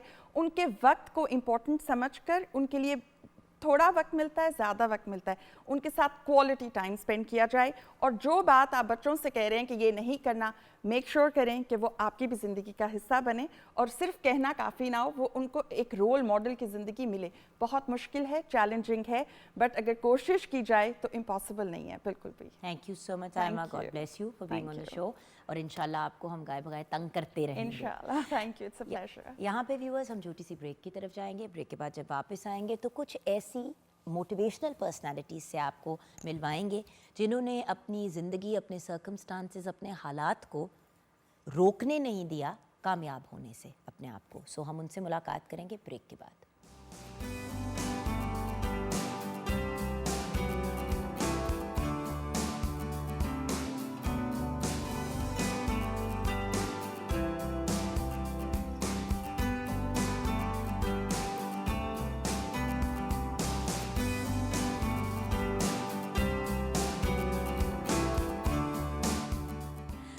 Welcome back from the break viewers. जैसे कि आपसे वादा किया था, दो बहुत ही मोटिवेशनल पर्सनालिटीज़ से आपको मिलाना है व्यूअर्स। अभी ब्रेक में इनसे मैं यही बात कर रही थी, मैंने कहा आप लोगों ने अपनी स्टोरी ज़रूर हमारे व्यूअर्स के साथ शेयर करनी है। तो सवाल उठा कि हाउ कम, मतलब अचीवमेंट्स पे बात हो सकती है, पूरी बैक स्टोरी के ऊपर जाना, बैक स्टोरीज मतलब ऑब्वियसली जब इंसान ज़िंदगी में किसी टफ टाइम से जब आप इनसे मिलेंगे तो आपको समझ आएगी मैं एग्जैक्टली क्या बात कर रही हूँ। मोटिवेशनल लोगों से मिलना व्यूअर्स इसलिए ज़रूरी है क्योंकि बहुत से ऐसे लोग हैं दुनिया में जो एक्चुअली बहुत टफ टाइम से गुजर के ना सिर्फ ज़िंदगी में कामयाब होते हैं बट मेजर सक्सेस स्टोरीज़ बन जाते हैं। और बहुत से ऐसे लोग हैं जिनकी ज़िंदगी में छोटे मोटे कोई मिसहैप होते हैं जो उनके लिए बहुत बड़ा मिसहैप होते हैं, लेकिन दुनिया के पॉइंट ऑफ व्यू से या लार्जर स्केल पे अगर देखा जाए तो वो कोई इतना बड़ा मिसहैप होता नहीं है, लेकिन उसके बाद वो वापस उठ के अपने पैरों पे खड़े ही नहीं हो पाते। सो ये वो लोग हैं जो इंस्पायर करते हैं लोगों को कि get out of bed, face the world और कुछ बन के दिखाओ। तो आइए मिलते हैं सबसे पहले मुस्तफ़ा अली से। इनको 8 साल की उम्र पे पोलियो हुआ और मेरे ख़्याल से हम सब के लिए एक बहुत बेहतरीन रोल मॉडल हैं क्योंकि आप पावर लिफ्टिंग में स्पेशल पर्सन की कैटेगरी में 20 दफ़ा नेशनल चैम्पियन रह चुके हैं। पावर लिफ्टिंग में 3 दफ़ा इंटरनेशनल लेवल पे गोल्ड मेडल हासिल कर चुके हैं। आप पहले स्पेशल पर्सन हैं जिन्होंने पूरे पाकिस्तान का बाइक पे टूर किया है। आपको president, prime minister, chief of army staff, chief minister और गवर्नर सब की जानिब से अवार्ड्स मिले हैं और इसके अलावा यूथ एंड सोशल एक्टिविस्ट भी हैं। अस्सलाम वालेकुम मुस्तफ़ा। वालेकुम अस्सलाम। Welcome to the show, thank you for joining us. इनके साथ हमें ज्वाइन किया है फातिमा राठौर ने। She is also a truly inspirational personality. आप सोशल एक्टिविस्ट हैं, मेकअप आर्टिस्ट हैं और डिफरेंटली एबल्ड और ट्रांसजेंडर पर्सनस को मेकअप क्लासेस भी देती हैं। अब इनके साथ ज़िंदगी में एक ऐसा मिसहैप हुआ जिससे पूरी ज़िंदगी ही तब्दील हो गई, बदल गई, बल्कि इनकी ज़बानी ही हम जानेंगे कि एग्जैक्टली क्या हुआ था। अस्सलाम वालेकुम फातिमा। वालेकुम अस्सलाम। अच्छा Fatima, let's start with you. सबसे पहले अगर आप अपनी थोड़ी सी बैक स्टोरी हमारे साथ शेयर करें ताकि हमारे व्यूअर्स को पता चले कि एग्जैक्टली क्या हुआ और फिर यहाँ पे हम कैसे पहुँचे। सबसे पहले तो बहुत शुक्रिया मेरी आवाज़ बनने के लिए। और स्टोरी मेरी कुछ इस तरह है कि जब मैं छोटी थी 11-12 साल की उम्र में तो मुझे 11,000 वोल्ट्स का करंट लगा था और वो इतना स्वेयर था, उसकी इंटेंसिटी इतनी ज़्यादा थी कि वो मुझे उसके बाद 15 सर्जरीज़ और 1 साल में हॉस्पिटलाइज रही और थेरेपीज़ और काउंसलिंग करवाती रही। लेकिन उसका इफ़ेक्ट ये आया मेरी ज़ात पे फिज़िकली, मुझे मेरा बायां बाजू जो था वो डॉक्टर्स को काटना पड़ा। लेफ्ट आर्म जी, उसमें गैंग्रेन हो गया था। तो वो उन्होंने डॉक्टर से हमें पहले ही बोल दिया था कि 3 उंगलियां या हथेली तक हाथ काटना पड़ेगा, लेकिन उसकी रूट्स इतनी स्ट्रॉन्ग थी कि वो चूँकि इट्स माई लेफ्ट साइड तो वो हार्ट की तरफ आ रहा था, उसका काटना ही हल था। गैंग्रीन की कोई वैक्सीनेशन, कोई इलाज नहीं है। जिस जगह वो आपको जगह रिमूव करनी पड़ती है। 11-12 साल की, 12 साल की थी मैं। यानी कि इलेक्ट्रिक शॉक लगा हमें कोई साल पहले? हाँ, इलेक्ट्रिक शॉक किस उम्र पे लगा था हमें? 12 साल की उम्र। 12 साल की उम्र पे। और 13 साल की उम्र पे बाजू काट दिया? नहीं, उसके 15 दिन बाद ही मेरा बाजू काट 15 दिया दिन के बाद ही काट दिया? था। हाँ जी। ओके। और उसके तो बाद यानी मेरी मेंटली प्रिपेयर होने का भी टाइम नहीं हुआ कि जिस तरह डॉक्टर कहते हैं कि हो सकता है ये वो, मतलब विद इन 15 डेज़ ही। और मुझे मेंटली प्रिपेयर बहुत कोशिश की थी करने की, और मैं इतनी छोटी थी कि मुझे उस चीज़ का अंदाज़ा भी नहीं था कि उसके इफ़ेक्ट्स बड़े होके क्या आएंगे मेरी ज़ात पे। जब डॉक्टर्स ने मुझे बोला कि एक चीज़ आपके लिए ख़राब है, मेरी अम्मी ने, मेरी बहन ने मुझे समझाया, तो मैंने उनको सिंपली ये कहा कि ठीक है आप काट दें फिर, अगर इसका यही हल है। आई वॉज टू यंग, मेरे पास तो सोचने की भी इतना दिमाग ही नहीं था। ऑप्शन भी तो नहीं था ना बेटे। बिल्कुल, शायद अब कोई पूछता तो मैं ना ही करती ऑफ कोर्स। नहीं तो बेटे गैंग्रीन तो दिल में चली जाती। लेकिन आप इंसान जिस पर बीती, आप बाल कटवाने भी जाते हैं ना तो आपको होता है कि थोड़े से काटें, ज़्यादा मत काटें। और एक कोई आपसे पूछा कि आपका हाथ काटना है तो it was very tragic and very traumatic for me. लेकिन अल्हम्दुलिल्लाह अल्लाह ने करम किया, मैं उस चीज़ से निकली।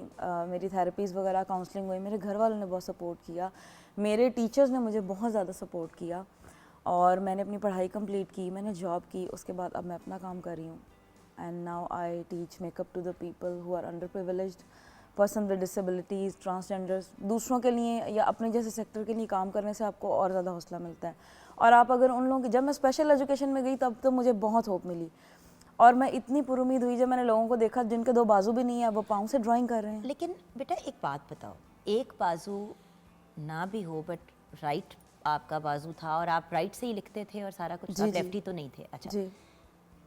स्पेशल स्कूल क्यों जाना पड़ा, मुझे ये नहीं समझ आई। मैं स्पेशल एजुकेशन जाने की भी एक रीज़न थी, एक तरफ से अच्छी रीज़न भी है और एक बुरी रीज़न भी कह सकते हैं। सबसे ज़्यादा ये था कि मेरे स्कूल में जो बच्चे थे ना वो मुझे बहुत बुली करते थे। उनके लिए ज़ाहिर बात है कुछ छोटे थे कुछ बड़े भी करते थे, बच्चों का तो मैं नहीं करती बिल्कुल भी, जो A लेवल्स के थे जो O लेवल्स के थे, और कुछ टीचर्स थे कुछ स्टाफ था वो आकर देखते थे, बच्चे देखते थे, और मैं अपनी डिसेबिलिटी छुपाती थी। मुझे तो था कि लोगों को पता ना चले कि मेरा हाथ नहीं है, और वो मुझसे पूछे ना, मुझसे कोई क्वेश्चनिंग ना करे। जाहिर ही, क्योंकि जब अब 24 घंटे बंदा एक चीज़ के साथ जीता है, फिर बार बार उस पर बात भी करे और उस पर आके लोग भी आए। बिल्कुल, और ये चीज़ अभी भी है, अभी भी वो लोग हैं, लेकिन स्कूल में चूंकि छोटी थी तब मैं मैनेज नहीं कर सॉरी पाती कि थी। हम ऑनर ये बात कर रहे हैं, अगर आपको ये बात बॉदर कर रही है बिल्कुल भी करते नहीं, हुए। मैं चाहती हूँ कि लोगों को ये बातें पता चलें ताकि वो चीज़ें अवॉइड करें आने वाले वक्तों में। And please please try to educate your children.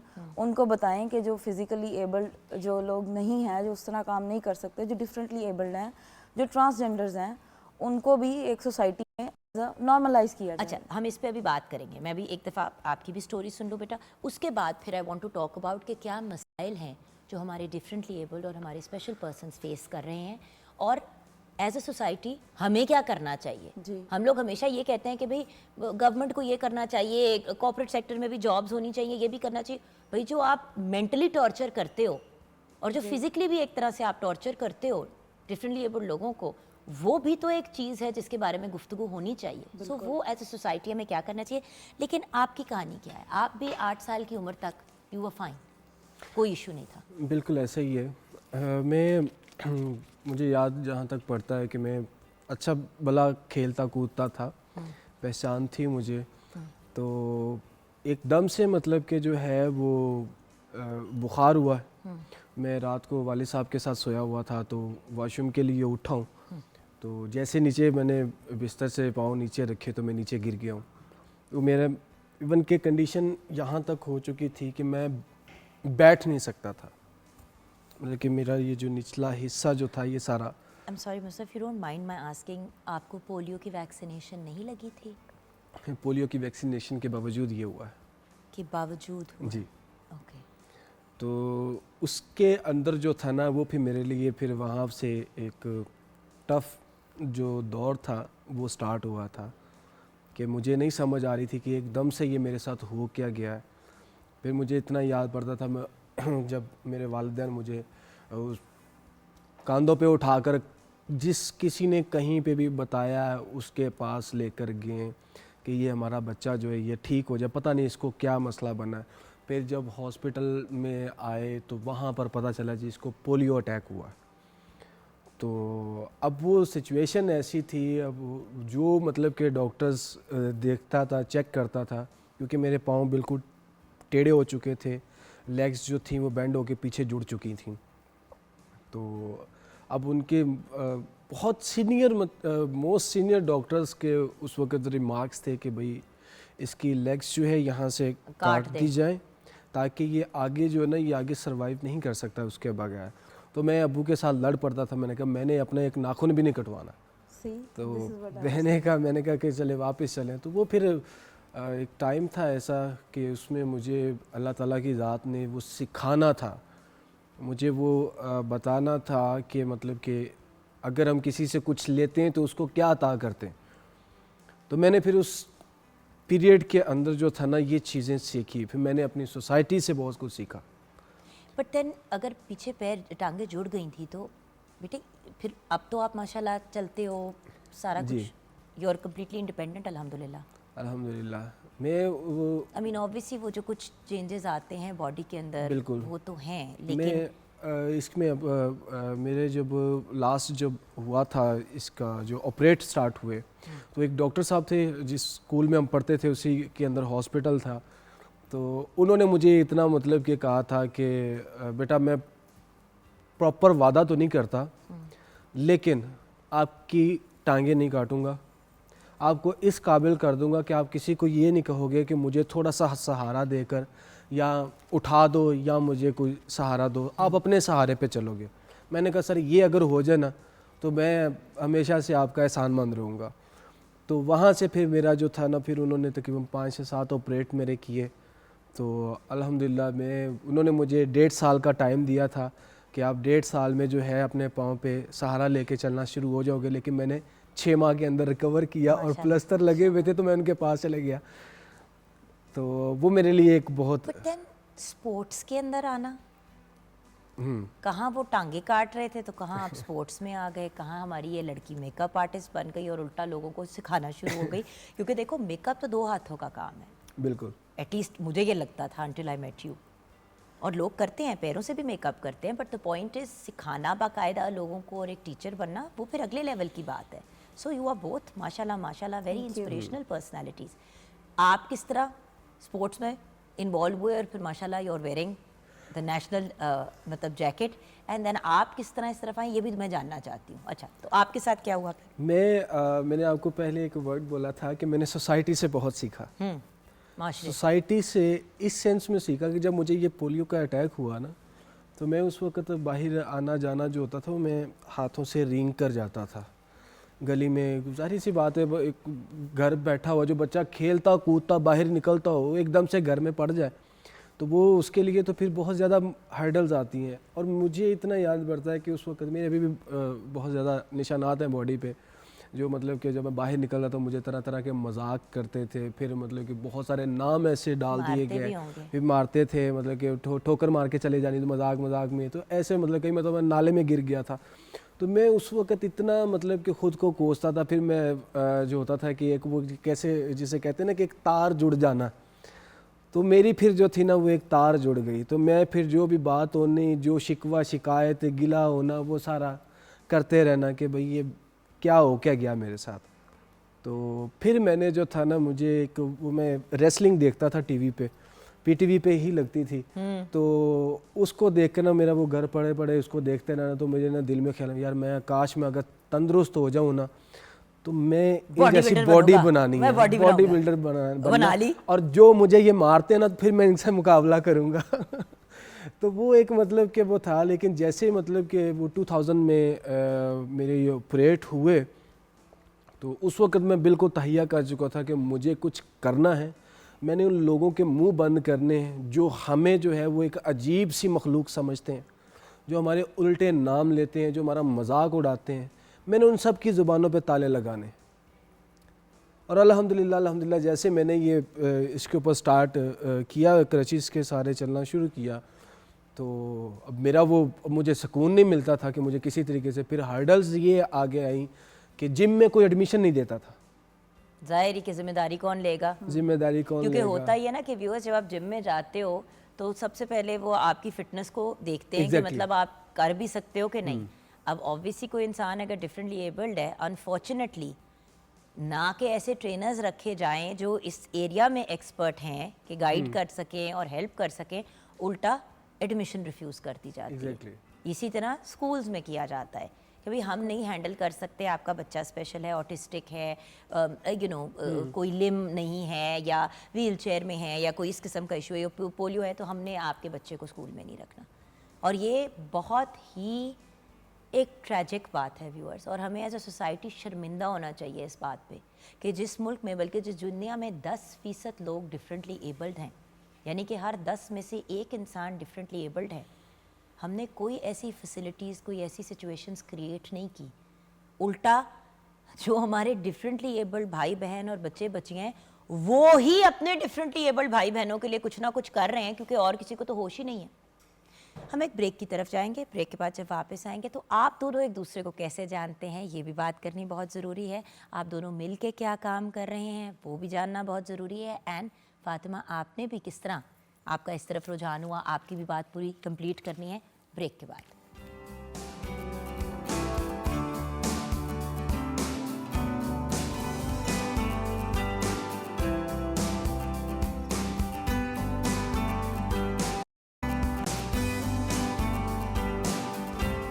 Welcome back from the break viewers. Fatima Rathore and Mustafa Ali, दो बहुत ही मोटिवेशनल पर्सनालिटीज़ हमारे साथ हैं व्यूअर्स। क्योंकि वक्त कम होता है तो हम फिर से इनको ज़रूर बुला के डिटेल में इनकी इंडिविजुअली स्टोरीज़ डिस्कस करेंगे। फ़ातिमा, मुझे ये बताइए कि सोसाइटी और माशरे को क्या करना चाहिए कि हमारे जो डिफरेंटली एबल्ड बच्चे बच्चियाँ हैं, भाई बहन हैं, बुज़ुर्ग हैं, उनके लिए आसानी पैदा हो, ना कि उनको और तंग किया जाए। देखिए, सबसे पहले तो हम गवर्नमेंट लेवल पे करते हैं कि गवर्नमेंट ये करे वो करे। सबसे पहले हमें इंडिविजुअली देखना चाहिए कि हम क्या कर सकते हैं।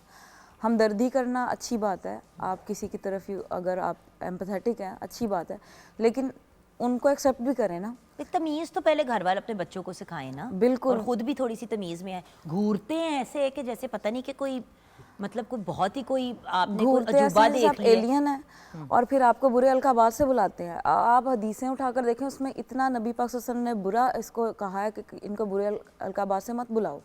कुरान पाक में सूरह अब्स में आयात हैं, एक नाबीना साहबी थे उनकी शान में कि जो स्पेशली एबल्ड लोग हैं उन लोगों का कोटा सिस्टम होता था। अपनी हिस्ट्री तो देखें। और बाय द वे गवर्नमेंट ने भी कोटा सिस्टम रखा है, लेकिन लोग क्या करते हैं कि उस कोटा को पूरे करने के बजाय जो मंथली फाइन होता है वो फाइन दे देते हैं, लेकिन हाँ जी, रखते नहीं है। जॉब नहीं देते। ये बात तो हकीकत है। एक तो उनकी जॉब अब आप हो गए, you are perfectly capable of doing a job. जो मैं जॉब करती हूँ आप क्यों नहीं कर सकती? क्यों नहीं कर सकती? कर सकती हैं। जस्ट बिकॉज बाजू नहीं है तो इस वजह से कंसिडर। भाई एक बच्ची पूरा एक प्रोफेशनल मेकअप आर्टिस्ट और एक मेकअप टीचर है। अच्छा, और अपने बच्चों को लोग इंडिविजुअली एक लेवल पे अपने बच्चों को एजुकेट करें, उन्हें सिखाएं कि इस तरह किसी को बुरे अल्काबात से नहीं बुलाना। और अगर एक बंदा अनकंफर्टेबल हो रहा है, अनईजी हो रहा है, आप उस तरह की क्वेश्चनिंग मत करो, पर्सनल क्वेश्चन मत करो। आप बाल कैसे ब्रश करती हैं, आप खाना कैसे बना लेती हैं। अल्लाह ताला पाल रहा है सबको, जिनके दो दो हाथ नहीं होते उनको भी पाल रहा है। तो मैं इस तरह के क्वेश्चन से मैं बहुत ज़्यादा अनाय होती हूँ। और ऑफेंसिव होता है व्यूअर्स। मतलब बात यह है कि आप किसी को इतना इंटेरोगेट क्यों कर रहे हैं? देखिए, हर बंदे की अपनी एक पर्सनल ज़िंदगी है, जिसने आपको जितना बताना है वो बताएगा। बिल्कुल। और कोई अपना रिश्ता ताल्लुक तो पहले देखे। बस किसी को देखा, चल पड़े उधर और जाके सवाल करने शुरू कर दिए। क्यों भाई? अगर आपके पास कोई रैंडम बंदा आके आपकी इंक्वायरी करना शुरू कर दे, आपको अच्छा लगेगा? अच्छा, मुझे ये, और बाय द वे पुलिस भी आपकी इंक्वायरी नहीं कर सकती विदाउट वारंट, तो आप कौन है? अच्छा, ये बताइए कि आप दोनों का ख्वाब क्या है, ड्रीम क्या है, क्या करना चाहते हो? माशाल्लाह दोनों हाई अचीवर्स हो, माशाल्लाह माशाल्लाह। करना क्या चाहते हो? ख्वाब क्या है आप लोगों का? हमारा और एक दूसरे को जानते कैसे हो ये तो बताओ। हम लोग क्लास फेलोज हैं स्कूल टाइम से। स्कूल टाइम से और मुस्तफ़ा माशाल्लाह मैरिड नाउ, लेकिन हमारी बहुत अच्छी दोस्ती है बचपन से। हमारी एक फाउंडेशन भी है, काफ़ी टाइम से काम कर रहे हैं। तो ख्वाब अब मुस्तफ़ा बताएंगे हमारा क्या है। सर क्या ख्वाब है? You guys are cofounders of Parwaz Shaheen. Actually हमने शुरू से एक रखा है कि जैसे मैंने था कि हमारे एक तहैया वो कर लिया कि हमने वो काम करके दिखाना है जो कि लोग समझते हैं कि यार ये लोग कुछ भी नहीं कर सकते। तो उसके लिए जैसे मैंने पहले पाकिस्तान का एक राउंड लगा के पहला नेशनल रिकॉर्ड जो था डिसेबिलिटी के अंदर जो है पोलियो कैटेगरी में। घर वालों ने नहीं कहा घूम के कि यार तुम, वो देखिए व्यूअर्स तस्वीर भी हम आपके साथ शेयर कर रहे हैं, मतलब कि निकल पड़े हो और अकेले किस तरह मैनेज करोगे? बहुत ज़्यादा और कहा मैं ये गया इसलिए था। नहीं सिर्फ कह रही क्योंकि आप डिफरेंटली एबल्ड हो, वैसे भी एक पेरेंट्स की परेशानी, कोई भी बच्चा निकले चाहे वो ना भी डिफरेंटली एबल्ड हो तो बंदा घबराता है। ऐसा ही है। वो काफ़ी कहा गया था, लेकिन चूंकि एक वो उस वक़्त मैंने एक आइडिया शेयर किया था हमारे जो मुखैर हज़रात जो बिज़नेस पर्सन्स थे उनके सामने कि मैं सर ये रिकॉर्ड बनाना चाहता हूँ। तो उनमें से 30 लोगों को मैंने वो टैग किया था, जिसमें से 28 लोगों के रिमार्क्स ये थे, यार हमें तुझे पेट्रोल डलवा देते, तू लाहौर के चक्कर काट ले, तेरे बस की बात नहीं है, तेरे से चला नहीं जाता, और ये बाइक तो तू जा भी नहीं सकती, तू किधर जाने के ख्वाब देख रहा है। तो मतलब कि उन्होंने बहुत ज़्यादा मेरे जो ना वो हौसले जो थे ना वो तोड़े। तो और ये एक रेगुलर बाइक थी या स्पेशल बाइक? ये स्पेशल बाइक थी, स्पेशल बाइक थी, रेगुलर बाइक नहीं थी। अच्छा। तो उस पे फिर मैंने जो था ना, फिर वो डॉक्टर कैसर साहब थे, तो उन्होंने मतलब थोड़ा सा मोटिवेट किया, उन्होंने कहा कि आप निकलो। तो फिर मैंने कहा कि जो मर्ज़ी हो जाए। मुश्किलात बहुत ज़्यादा आई कि जो हमने एक वन वीक का बनाया था वो हमारा 18 डेज़ के ऊपर चले गया। तो लेकिन अल्हम्दुलिल्लाह वो किया और बड़ा एक प्राउड फील किया। वहाँ पे जो बाहर फॉरेनर आए हुए थे चाइना बॉर्डर के ऊपर, जब हम पहुँचे तो वो हैरान रह गए कि ये इस बाइक के ऊपर आप लोग इतने माइनस टेम्परेचर में जो है सर्दियों में यहाँ तक पहुँचे हो। Wow, it's unbelievable. तो हमारा अब जो एक ड्रीम है कि हम world record in polio history कि हम वर्ल्ड टूर जो है अपनी स्पेशल बाइक के ऊपर करना चाह रहे हैं डिसेबल कैटेगरी में। We are the first person. तो आप भी करोगे साथ? मैं इनके साथ ही हूँ, ये और मैं दोनों इकट्ठे वर्ल्ड टूर करेंगे। हमने टोटल 75 कंट्रीज़ हैं। एक्चुअली ये पहले एक वर्ल्ड रिकॉर्ड बना हुआ है। जो डेव बार ने अमेरिकन वेटरन थे, उनकी दोनों टांगें नहीं थी, उन्होंने 83 माइल्स का ये रिकॉर्ड बनाया 3 डिफरेंट अटैम्प्ट्स में। हमने वन गो में एक ही अटेम्प्ट में ये सारी कंट्रीज कंप्लीट करनी है और हमने थ्रू मोटर बाइक ही करना है, क्योंकि ये तो प्रोफेशनल राइडर हैं, बाइक राइडर हैं, ट्रैवलर हैं बाइक पे। मैं भी बाइक राइडिंग कर लेती हूँ, लेकिन इनकी तरह उस लेवल पे तो नहीं चला सकती, तो मैं इनके साथ जाऊँगी। हम दोनों ने मिल के, ये हमारा ड्रीम है और हमने इंशाल्लाह इसी साल इसको कंप्लीट और करना कितना टाइम लगेगा ये करने में? दिन कितने लगेंगे? ये 10 महीने 12 महीने। 547 और घर वालों ने कहा days। जाओ अभी तो देख के बताएंगे। अभी दे लो जी, इधर ऑनर ही बताना था कि पहुंच जाएंगे यहाँ पे मैं मारने ये के तो लिए। मेरे अब्बू अब बताएंगे कि क्या करना है इसका, लेकिन उम्मीद है अब्बू से इजाज़त तो मिल जाएगी। अब्बू ने बहुत मोटिवेट करना है। भाई बेस्ट ऑफ लक।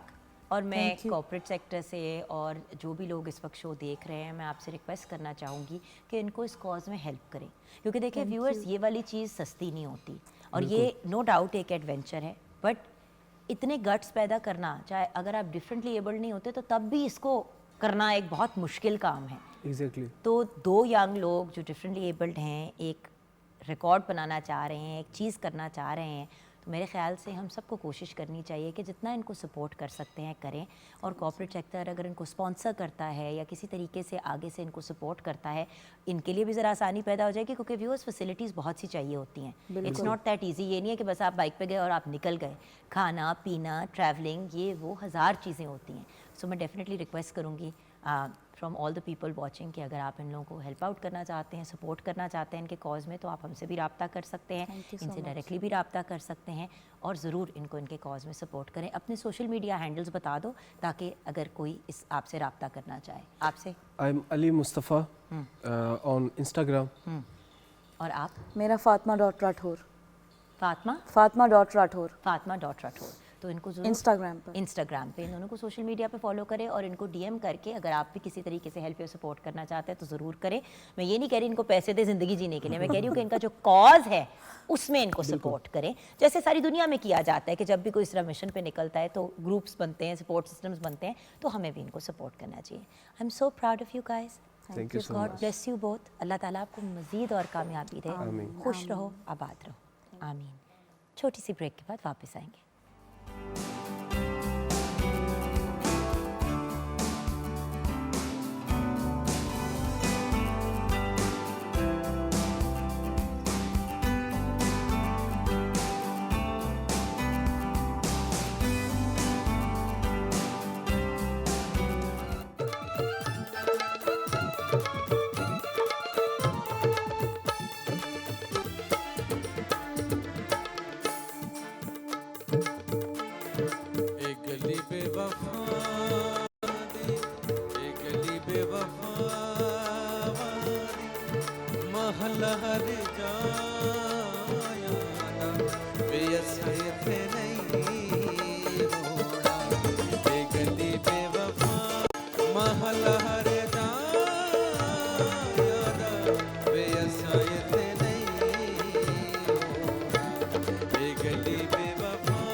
तमाशा पे बने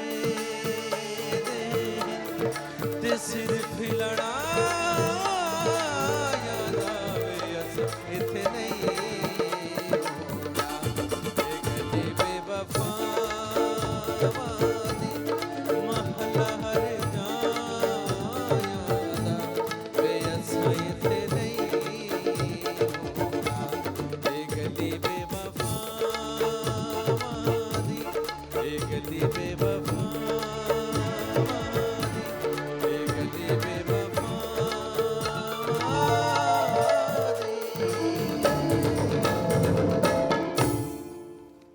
क्या बात है, एब्सोल्युटली ब्रिलियंट। जी हाँ व्यूअर्स, आपने आवाज़ सुनते ही पहचान लिया होगा और फिर जब चेहरा देखा तो 100% आपको पता चल गया होगा कि आज हमारे साथ ब्रिलियंट शराफत अली खान साहब हैं, रिनाउंड फोक सिंगर हैं, नेशनली और इंटरनेशनली बहुत परफॉर्म कर चुके हैं और पाकिस्तान फोक म्यूज़िक इंडस्ट्री को बहुत ज़्यादा इन्होंने रिप्रेजेंट किया है हर जगह। बहुत ही टैलेंटेड और ब्रिलियंट सिंगर। अस्सलाम वालेकुम खान साहब। वालेकुम अस्सलाम जी। Thank you so much for joining us. Thank you जी। और हमारे साथ जो ब्रिलियंट म्यूजिशियंस हैं जिनको आपने देखा भी सुना भी, आइए उनसे भी मुलाकात करते हैं। कीबोर्ड पे राशिद खान साहब हैं, ड्रम्स पे फयाज साहब हैं, ढोलक पे मोहम्मद यूसुफ है और तबले पे अमजद हुसैन है। सलाम अलैकुम। एंड देन बहुत ही प्यारी, बहुत ही चंचल, बहुत ही टैलेंटेड सी एक यंग लेडी हमारे साथ है जिनका असल नाम तो एमन है लेकिन बुलाते इनको गुलाब हैं। बहुत ही टैलेंटेड हैं, नेशनल और इंटरनेशनली पूरी दुनिया में परफॉर्म कर चुकी हैं, पूरे पाकिस्तान में। अस्सलाम वालेकुम गुलाब। वालेकुम अस्सलाम, कैसी हैं आप? मैं बिल्कुल ठीक हूँ। पहले बताओ ये एमन से गुलाब कैसे हुई? सबसे पहले तो ये मुझे क्लियर करो ना बात। एमन से गुलाब। एमन ही है ना नाम? एमन ओरिजिनल नेम मेरा है और गुलाब नाम बहुत ही स्पेशल पर्सन ने रखा है और she is like my mother. अच्छा। मैडम नरगिस दीदार साहब, मैडम नरगिस जी की और मैडम दीदार जी की वालदा ने मेरा नाम रखा है, बिल्लो ने अच्छा गुलाब नाम रखा। और ये पहले दीदार जी के लिए नाम सेलेक्ट किया था उन्होंने नाम, और फिर एक टाइम आया उन्होंने सोचा कि नहीं ये नाम उन पे सूट नहीं कर रहा। सेकंड ऑप्शन मैं उनको मिली। जानते हो आप, फैमिली फ्रेंड्स हो क्या? फैमिली फ्रेंड्स है, मेरी मम्मा की वो फ्रेंड है, तो मतलब काफ़ी पुरानी। अच्छा, यू वर लाडला बच्चा ना, तो लाडले बच्चे को फिर स्पेशल नाम मिल जाता है। और मेरे लिए बड़ी ऑनर की बात है कि उन्होंने ये नाम सेलेक्ट किया और मेरे लिए बहुत लकी साबित हुआ है और अल्हम्दुलिल्लाह इस नाम से मुझे बड़ी अल्लाह पाक ने इज्जत दी। सो मैं आंटी बिलो का थैंक्स कहना चाहती हूँ कि उन्होंने नाम रखा। ओके चलो, देखो हर नाम हर चीज़ के पीछे कोई ना कोई कहानी ज़रूर होती है। सर आपको प्यार से क्या बुलाते हैं? मुझे प्यार से शर्फी बुलाते थे जी। शर्फी? जी। और वो कौन बुलाता था? वो बुलाते थे और अम्मी भी बुलाती थी मुझे। अच्छा। तो एक मेरी कज़न थी वो भी मुझे प्यार से कहती थी जब मैं छोटा था, तो अब नहीं बुलाते। जाहिर है अब आप बड़े हो गए, वो भी बड़ी हो गई हैं तो अब बुलाना बनता भी नहीं है, घर वाले ना माइंड कर जाए ये भी तो मसला हो सकता है ना। अच्छा, आजकल ज़िंदगी में क्या मसरूफियात चल रही हैं? सबसे पहले तो ये जानना बहुत ज़रूरी है। सर आप बताइए कि क्या आजकल काम वाइज क्या कोई नए गाने आ रहे हैं, कोई एल्बम, क्या वो व्हाट्स गोइंग ऑन? जी बिल्कुल, अभी मसरूफियत है क्योंकि अब सीज़न है हमारा। सीज़न कब नहीं? बहुत शुक्रिया। और जब मुहर्रम उल हराम और रमज़ान के अलावा आपका ही सीज़न है और इनका ही सीज़न है। सिंगर्स का सीजन ही रहता है वैसे। हाँ जी बिल्कुल, वो तो जब बहुत ज़्यादा गर्मियाँ आती हैं, जब बहुत ज़्यादा सर्दियाँ होती हैं तब ये लो हो जाते हैं ज़रा। तो अब गाने बना रहे हैं सारे लोग। अब इंशाल्लाह रजब आ रहा है आगे से, वो कसीदे शसीदे भी हम बना रहे हैं इंशाल्लाह। तो इंशाल्लाह ये पार्टिसिपेट करेंगे अच्छी तरह इंशाल्लाह। हाँ जी। गुलाब? सेम इधर ही है क्योंकि मैं भी सिंगर ही हूँ, तो रिकॉर्डिंग्स पे काम जारी है और इंशाल्लाह न्यू प्रोजेक्ट्स पे काम जारी है और बहुत जल्द आमिर गुलाम अली खान साहब के साथ मेरा सॉन्ग आ रहा है और इंशाल्लाह न्यू प्रोजेक्ट्स पे काम चल रहा है अभी। अच्छा, तो गुलाब हमें अभी बातों के अलावा मैं अपना सॉन्ग सुनाऊंगी, सोने दुनिया ते कसमें हज़ारा। ओवर टू यू मेरी जान।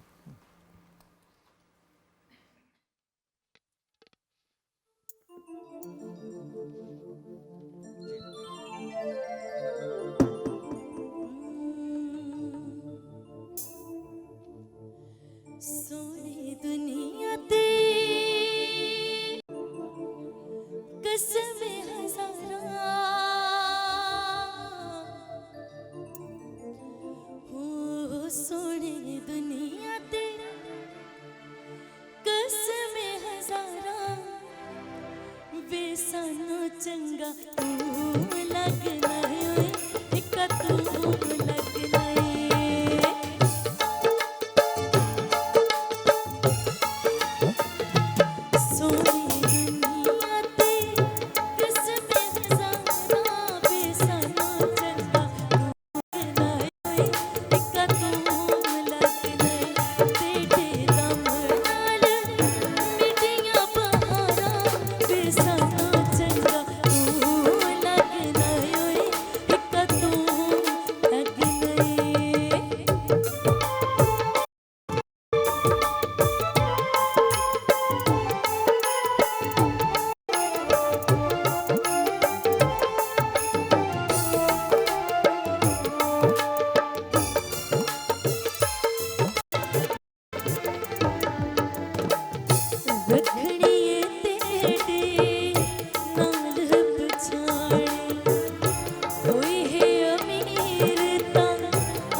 जड़ा तेरी मैं हो जड़ा तेरी मैं याद विसारा विसारा चंगा तू लगना ओए हिक तू लगना तेरे दम नाल मेरियां बहारा विसारा चंगा तू लगना ओए हिक तू लगना हिक तू लगना ओए हिक तू लगना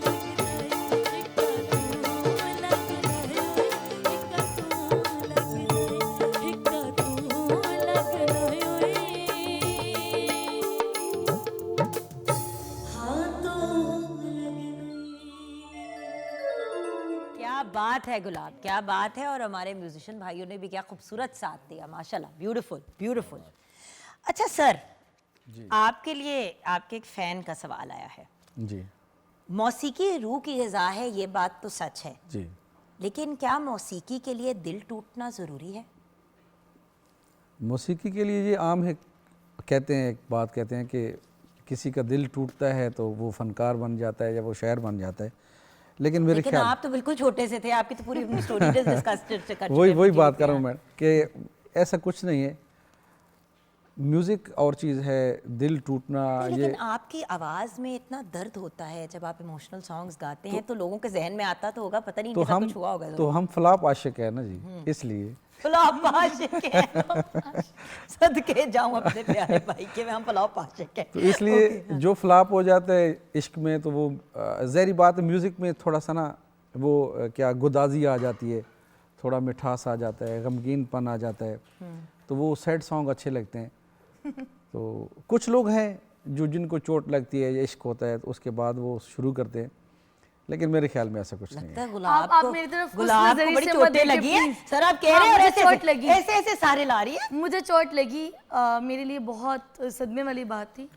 मुझे मेरी आवाज़ में दर्द कह सकते हैं, जब मेरे वालिद साहब फोत हुए तो मैं अपने वालिद साहब के बहुत ही अटैच थी उनके साथ, मतलब मेरा बहुत प्यार था। कहते हैं ना किस कि बेटी का हर नहीं प्यार बेटी होता? का पहला प्यार उसका और वालिद। सबसे जेन्युइन प्यार जो है वो बस बाप वो ही होता ज़ोला कुरैशी हमारा बहुत अच्छे शायर हैं उर्दू के, कि हिजर विसाल के बाकी किस्से भूल तो सकते हैं लेकिन, हिजर विसाल के बाकी किस्से भूल तो सकते हैं लेकिन, कौन भुला सकता है अपनी पहली सांस मोहब्बत की। है। वाह। क्या बात है। तो मेरे लिए मतलब मेरा दिल तब टूटा और मेरे आवाज़ में दर्द भी तभी आया जब मेरे वालिद साहब फोत हुए। तो उसके अलावा कोई और दर्द नहीं है या लेकिन कोई और दुख म्यूजिक नहीं है। की तरफ रुझान कब और कैसे हुआ? क्योंकि देखो आज भी सिंगिंग को महफिलों में परफॉर्म करने को नहीं अच्छा समझा जाता, आज भी इस चीज़ पे इशू जी, क्रिएट होता बिल्कुल, है। अल्लाह का शुक्र है कि बहुत बेहतर हो गए हैं पहले से मामलात, और ख़वातीन को वही अब रिस्पेक्ट दी जाती है जो मर्द हज़रात को दी जाती है। सर आप लोगों की तो किस्मत अच्छी है, आप मेल पैदा हुए, आप लोगों को हमेशा से ही वाह होती है, और फिर मर्दों को सुना जाता है। मर्दों को सुना जाता है और ख़वातीन को देखा जाता है अनफॉर्चुनेटली, लेकिन अब ख़वातीन को सुना भी जाता है। लेकिन स्टार्ट में मसला तो आया होगा, तो कैसे स्टार्ट किया? मैं बहुत लकी हूँ कि मैंने जब स्टार्ट किया तो मैं 8 साल की थी। तो मेरे वालिद साहब, मैं उनके साथ गाती थी। मेरे पहले उस्ताद भी मेरे वालिद साहब हैं, उनका उल्फत हुसैन नाम था जी। और मैंने अपने बाबा से ही सीखा। 8 साल की उम्र से मैंने उनसे सीखा और बाबा की ब्लेसिंग से ही स्टार्ट। एग्जैक्टली। तो मतलब वो मुझे चाहते थे कि ये गाएं, लेकिन मेरे ख़ानदान वाले नहीं चाहते थे कि मैं गाऊं। लेकिन मेरे ननियाल वालों की तरफ से, मेरी अम्मी की तरफ से, मेरी पूरी फैमिली ने मुझे बहुत सपोर्ट किया। और फिर मैं मिली खुर्रम अदरीस साहब को, जो कि हमारे पाकिस्तान के बहुत ही अच्छे रिकॉर्डिस्ट हैं, और लातादाद मतलब उन्होंने मूवीज़ की साउंड दिया, उन्होंने बहुत अच्छी रिकॉर्डिंग्स करते रहे हैं। तो उन्होंने मतलब मुझे बहुत सपोर्ट किया, उनकी वजह से आज मैं आपके सामने भी हूँ। तो मतलब 8 साल की उम्र में मैंने बाबा से सीखा, फिर 10-12 साल की उम्र में मैं बिलो आंटी से मिली, 14-15 साल की उम्र आप में गुलाब हो गई। एग्जैक्टली मैं खुर्रम सर के पास आई भट्टी स्टूडियो में। तो फिर उन्होंने मुझ पे बहुत मेहनत की, अभी भी मेरे साथ ही आए हैं। बिल्कुल। बल्कि भट्टी स्टूडियो में खुर्रम साहब, अदरीस साहब, वालिद साहब उनके, बिल्कुल। नसीबुल लाल को भी उन्होंने प्रमोट किया। नसीबो लाल जी, नूरा लाल जी और राहत फ़तेह अली खान साहब, मतलब बेशुमार नाम है। बिल्कुल। अंकल अदरीस हैं जो माशाल्लाह हमारे पाकिस्तान के बहुत ही अच्छे रिकॉर्डिस्ट हैं, जिन्होंने मैडम नूरजहां जी के साथ काम किया हुआ है। अच्छा, यहाँ पे एक बड़ा वैलिड सवाल उठता है कि सर किसी भी आर्टिस्ट के लिए कामयाब होने में उनकी टीम कितनी इंपॉर्टेंट होती है, क्योंकि ये सब वो लोग होते हैं जो हमें बनाते हैं। जैसे मॉर्निंग एट होम इम्पॉसिबल है टीम के बगैर, एग्जैक्टली नहीं हो सकता, आपको पता है। मैं अकेली अगर करना भी चाहूँ नहीं कर सकते। क्या करूँगी? कैमरे नहीं, ना मुझे कैमरा ऑपरेट करना आता है, ना मैं शेफ का काम कर सकती हूँ, ना मैं गेस्ट का काम कर सकती हूँ। मैं सिर्फ वही कर सकती हूँ जितना मेरा मुख्तसर सा काम है एक होस्ट का। बिल्कुल सही है। सो टीम के बगैर एक होस्ट तो नामुकम्मल है। क्या सिंगर्स के लिए भी ये ट्रू है? बहुत ज़्यादा है जी टीम। और आपकी टीम के कौन से लोग हैं जिनको आप मेंशन करना चाहेंगे? मैं चाहूँगी जी, जी, बिल्कुल, क्योंकि मेरे- आपका इंटरव्यू भी पहले कर चुकी हूँ, मैं चाहती हूँ कि आज हम उन लोगों को भी क्रेडिट दें जो आपके साथी हैं, जो मेरी टीम का हिस्सा है ना जी, फिलहाल हमारे साथ जो काम कर जो रहे इस हैं वक्त लोग। आजकल काम जी जी इस वक्त अर्शी भाई हैं, अरशद अर्शी साहब जो मीडिया एडवाइज़र हैं हमारे, आमिर अली ख़ान है वो हमारे मैनेजर हैं, मुकद्दर बलोच मेरे कज़न भी हैं और वो फेसबुक आईडी यूट्यूब वगैरह चला रहे हैं हमारी। तो अनवार भाई हैं, छोटे भाई हैं मेरे, वो भी मेहनत कर रहे हैं हमारे साथ माशाल्लाह। इसके अलावा काफ़ी दोस्त भी हैं जो जिनकी सपोर्ट है, उनमें नदीम ख़ान हमारे एक दोस्त हैं, वो भी हमारे साथ काफ़ी म्यूज़िक में सपोर्ट करते हैं हमें। अरसलान भाई हैं। तो इन तमाम लोगों का मैं शुक्रगुज़ार हूँ। वाकई आपकी बात बजा है कि टीम के अलावा जिस तरह अंधे से छड़ी छीन ली जाए तो वो बेचारा चल नहीं सर सकता। आपसे हारमोनियम ले लें और हमारे म्यूजिशियंस को अलहदा कर दें जी तो ज़रूर आवाज़ आपकी बहुत खूबसूरत है, लेकिन कितना लोग सुन हाँ, लेंगे? बिल्कुल, वो ये सब impression नहीं कुछ पड़ेगा। बहुत ज़रूरी है। हम सब मिल के ही एक वो गुलदस्ता बनाते हैं। बिल्कुल जी, बिल्कुल जी। आपके साथ आपने अब्बू की भी बात की और सर की भी बात की। मेरे लिए मेरी पूरी टीम मेरे लिए बहुत ही इम्पोर्टेंट है। मैं उनके बगैर कुछ नहीं हूँ।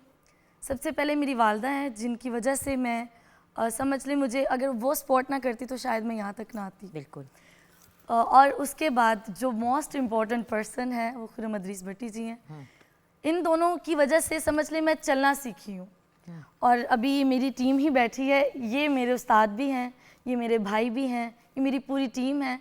मैं 7 साल समझ लें अगर मुझे काम करते हुए हो गए तो 5 साल गुलाब इनकी वजह से ही क्या बात, सबके सामने है।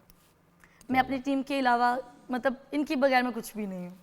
गुलाब आपको मैंने ज़रूर इंडिविजुअली एक दिन बुलाना है और हमने गप लगानी, क्योंकि इनके साथ मैं ये कर चुकी हूँ कि 1-on-1 ना ज़रा पूरी लाइफ स्टोरी डिस्कस करनी है। बड़ा मैंने इनको टॉर्चर भी किया, हंस रहे हैं सोच के उसके बारे में।